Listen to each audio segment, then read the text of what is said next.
There. So this is the information about brokerage services. Let me share my screen. All right, this one-page form is going to be the very first form that I'm going to review. Now, it defines what a broker is. It's responsible for all brokerage activities, managing sales agents. A sales agent has to work under a broker, okay, to be supervised. A broker's minimum duties by law. A client is the person or the party that the broker represents. So, for example, a seller or a buyer. We have to put the interests of the buyer above all others, including ours, inform the client of any material information about the property that we know or we received, answer your questions, present any offer or counteroffer, and treat all parties to a real estate transaction honestly and fairly. Now, a licensee holder who performs brokerage activities for a buyer of residential property must have a written agreement. If I'm working for you as a buyer's agent, I have to get something in writing with agreeing to that, and we have a form for that. Before showing any property, it is the law. If no residential property, or if no residential property shall be shown before presenting an offer. So if you buy a house sight unseen and you want to make an offer, I need to get that written agreement from you. This written agreement must be specific information required by Texas law, and you can see the section code for that. If a written agreement is not required to avoid disputes, all agreements between you and the broker must be in writing and clearly established. In other words, we have to get something in writing. The broker's duties and responsibilities to you and your obligations under the agreement or the amount or the rate of compensation. So the agreement will be what I have to do for you and how much I'm going to get paid. Okay. Now we'll go over that in a little bit more detail when we talk about the buyer representation agreement, or if you're a seller, the listing agreement. So I as a licensee holder can represent a party in a real estate transaction. Okay. So, um, as an agent for the seller or the owner, okay, I become the owner's agent, and I have an agreement with the listing agreement. And then I must inform you of any material information about the property, the transaction.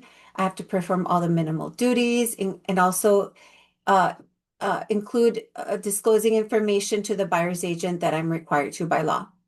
What if I work as an owner's agent? My fees are not set by law and they're negotiable. I get to determine what I'm going to get paid. Okay, and it's not the same for every agent. Now, if I represent the buyer's agent becomes my client, and through a written agreement, again, we have to get it in writing, a buyer's agent must perform the broker's minimal duties and must inform you of any material information about the property or the transaction that I know of, including information disclosed by the other agent. Again, what a buyer's agent gets paid is not set in stone. It is negotiable. And of course, as a buyer's agent, I charge 3%. Now, as an agent for both. So for example, if you have an agent that works for the seller and an agent that works for the buyer, but they both work under the same brokerage, then the broker is an intermediary, which means he gets to assign different agents to each party. He must treat everybody impartially and fairly, and then must not disclose a price that one is willing to compromise, work on, go down or go up. If the buyer will pay a price greater, if the seller is willing to take a price that's lower, any confidential information other than what they need to know or have been instructed to share, unless the law requires to do so. Okay. A licensee holder can show a property without representation. There is a form called the where is it? The unrepresented customer showing form.